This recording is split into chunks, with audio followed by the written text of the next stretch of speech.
पत्र के लिए धन्यवाद। कार्यक्रम के सभी श्रोताओं को ध्वनि मित्र पांडुरंग पुराणिक का नमस्कार और अरुण पांडे जी आपको भी नमस्कार। साथ ही भारतीय नव संवत्सर आरंभ हो चुका है, आपको भी और हमारे तमाम सुनने वालों को भी मंगल कामनाएं, नव वर्ष की शुभ कामनाएं।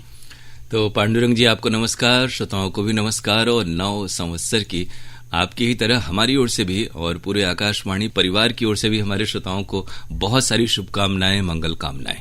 नव वर्ष अरुण जी आता ही है, हर बार आता है और हम हर बार कुछ नया संकल्प लेने की कोशिश करते हैं। आप श्रोताओं के लिए क्या कहना चाहेंगे? बड़ी बात यह है कि आज इस कार्यक्रम की शुरुआत इसी नव संवत्सर की चर्चा से हुई, तो ये कहेंगे कि हमारे जैसे भारतीय संस्कृति है, अस्मिता है, पहचान है, हमारी परंपराएं हमारे मुताबिक हैं। अब ये जो देखिए अवसर है, नई फसलें आती हैं और बहुत तरह के बाग बगीचे, फूल पत्तियों का भी मौसम है। बिल्कुल वसंत ऋतु है। एक नया तरह का जो ऊर्जा है वो आदमी महसूस करता है। जाड़े की जो सिकुड़न होती है उसके बाद सब कुछ फिर से नए जोश के साथ चल पड़ता है। और अभी तो कोविड को लेकर के भी बहुत हाल तक चिंताजनक हालात थे, लेकिन बहुत कुछ स्थितियां संभली हैं। तो ऐसी स्थिति में ये है कि श्रोता जो है वो नए तरह से जीवन को आगे बढ़ाएं, कुछ नया सोचें, अच्छा करें जो समाज और देश के लिए उपयोगी हो। लेकिन कोरोना के प्रति लापरवाह न हो, क्योंकि अभी भी बहुत सारी ऐसी सूचनाएं हैं कि हमको सावधान रहना ही है। और बहुत से एहतियात ऐसे हैं ना कि भीड़ भाड़ वाली जगहों पे जाने से बचने या फिर मास्क के प्रयोग या साफ सफाई की, कि अगर ये हम आदत बना लें, बहुत सारे हम लोगों ने आदत बना भी ली है इसकी, तो इससे ये होगा कि हम बहुत सारी जो आम बीमारियां हैं जो कोरोना के अलावा भी जो कि इस तरह के संक्रमण से होती हैं, हम उनसे भी बचे रह सकते हैं। जी, तो चलिए शुभकामनाएं। रमजान की भी, माह रमजान आरंभ हो चुका है।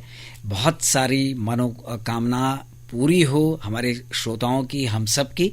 इसी प्रार्थना के साथ, इसी कामना के साथ आरंभ करते हैं आज का अपना ये कार्यक्रम। तो सबसे पहला जो मेल हम शामिल करने जा रहे हैं उसे छत्तीसगढ़ चूड़ी लाइन मुंगेली से हमारे श्रोताओं ने भेजा है। ये है मोहम्मद इसहाक, खतीजा बेगम, मोहम्मद अशफाक और मोहम्मद अल्ताफ। लिखते हैं सबको हमारी ओर से बहुत बहुत नमस्कार।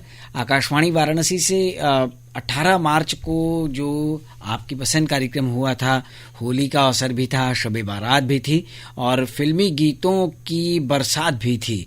तो इस शानदार कार्यक्रम को पेश किया था श्यामा प्रसाद यादव ने।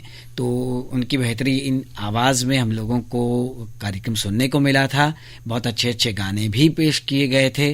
पेशकश लाजवाब थी, इसके लिए उनको ढेर सारी बधाई। श्यामा प्रसाद जी हमारे बहुत ही पुराने साथी हैं और बहुत ही परिश्रम से तमाम कार्यक्रमों वो पेश करते हैं। और आमतौर पे होता ये है कि श्रोता दिन के जो कार्यक्रम हैं, लोकप्रिय हेलो फोन इन फरमाइश हुआ, फरमाइशी गीत एक्सप्रेस कार्यक्रम हुआ, इसके बारे में तो मेल भेजते हैं, लेकिन रात के जो कार्यक्रम है फिल्मी गीतों के, उसके बारे में हमें बहुत कम इस तरह के मेल आते हैं। और आपका मेल आया, श्यामा जी तक आपकी बधाई पहुंच रही है और उन्हें निसंदेह इससे प्रेरणा मिलेगी, नई ऊर्जा मिलेगी कि वो और भी बेहतर कार्यक्रम आपके लिए लेकर आएंगे।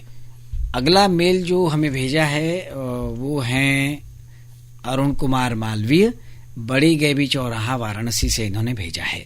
ये हर बार की तरह कुछ लाइनें लिखते हैं कि काश के पता होता, हर दर्द की दवा का इंतजाम कर लेते, मौसम बेरुखा होता, पहले से मीठी सी हवा का इंतजाम कर लेते, मगर नहीं पता था हमें ये वक्त इतना बेदर्द हो जाएगा एक दिन, वरना रोने की नौबत ही ना आती, हमें हंस कर खुद की मोहब्बत सरेआम कर लेते।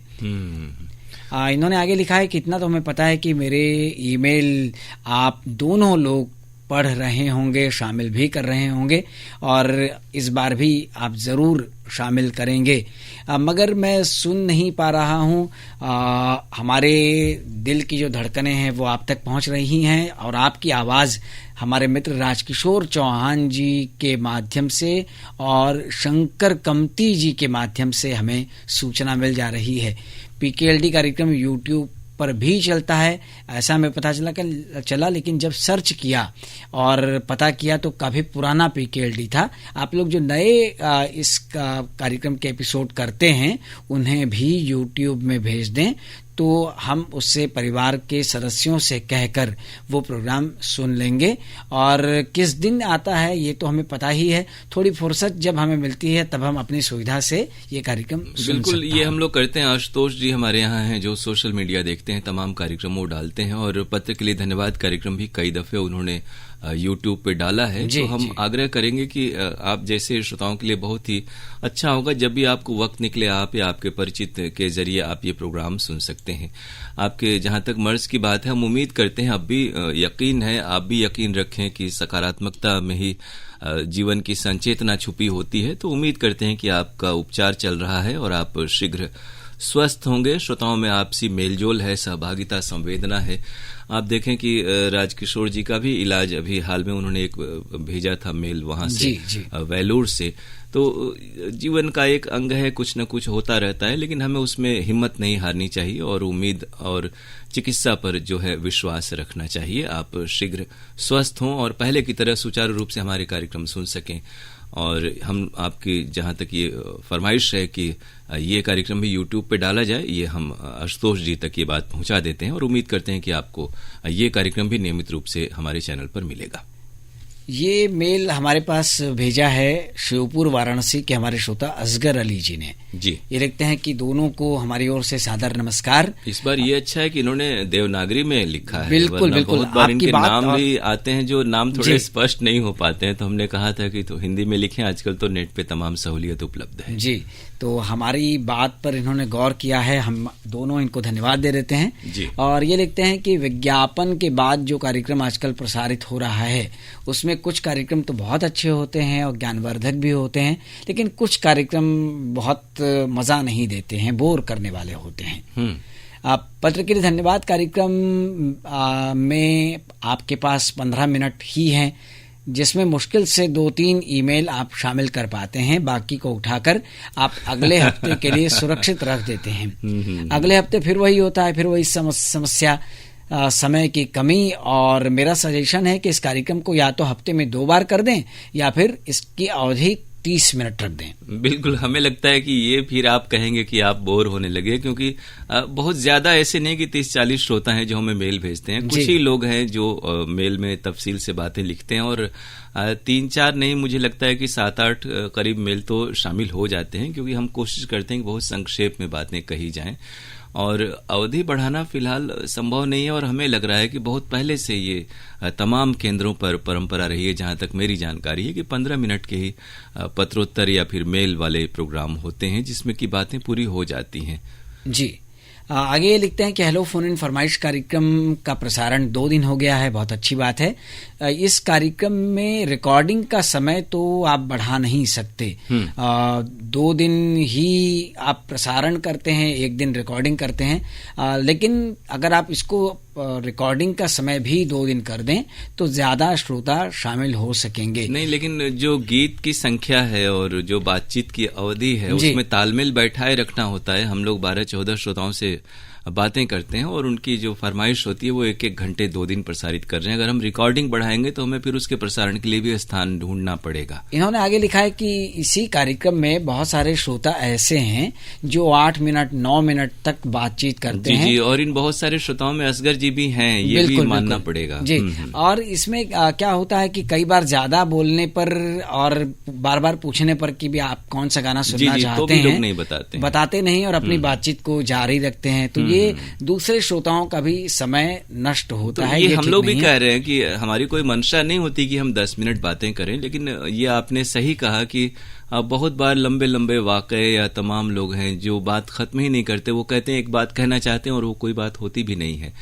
तो इस प्रोग्राम के जरिए हम लोग कहें कि श्रोता इस बात का ख्याल रखें कि 1.5-2 मिनट ही बातें करें ताकि अधिक से अधिक श्रोताओं के कॉल शामिल हो सके। वैसे इन्होंने आगे लिखा है कि अगर कोई आउट स्टेशन का या नया श्रोता है जो पहली बार बात कर रहा है तो उनसे आप अलग अलग विषय पर अलग अलग जगहों पर बात कर सकते हैं और वो अपनी बात बताते हैं, तो ये सही भी है।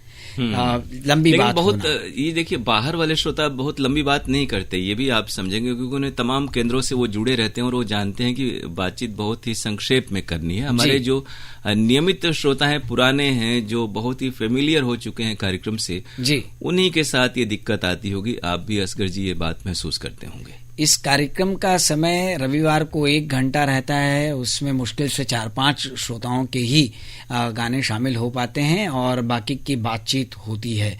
तो इसको आप अपनी तरफ से कंट्रोल कीजिए, मैं भी सहयोग करूंगा और बाकी आप अगर चाहेंगे तो कम से कम 8 श्रोताओं को इसमें 1 घंटे में आप शामिल कर सकते हैं। अब हम लोग कोशिश करते हैं कि 8 श्रोताओं के कॉल हों, लेकिन अगर ऐसा होगा असगर जी कि अगर श्रोता बात करते ही चले जाएंगे तो कुछ हमें लगता है कि ये चीजें तो आपसी प्यार मोहब्बत मेलजोल की हैं, कुछ छड़ी जैसी चीज नहीं होती है कि हम लोग डांट डपट के कहें कि अब आप बात न करिए, कोई स्कूल तो है नहीं। बिल्कुल, श्रोताओं को अपने पर आत्मनियंत्रण और ये कार्यक्रम आप लोगों के लिए ही है, आपकी खुशी में ही हमारी खुशी है और उसीलिए कार्यक्रम लोकप्रिय भी है। तो थोड़ा सा सभी श्रोताओं से आग्रह है कि संक्षेप में अपनी बात को समेटा करें। व्हाट्सएप और ईमेल वाले जो कार्यक्रम होते हैं उनमें आप अच्छे गाने बजाते हैं और हम तो श्रोताओं की पसंद के गाने ही बजाते हैं। बिल्कुल, जो ज्यादा पॉपुलर होते हैं ऐसे ही गानों को हम शामिल करते हैं।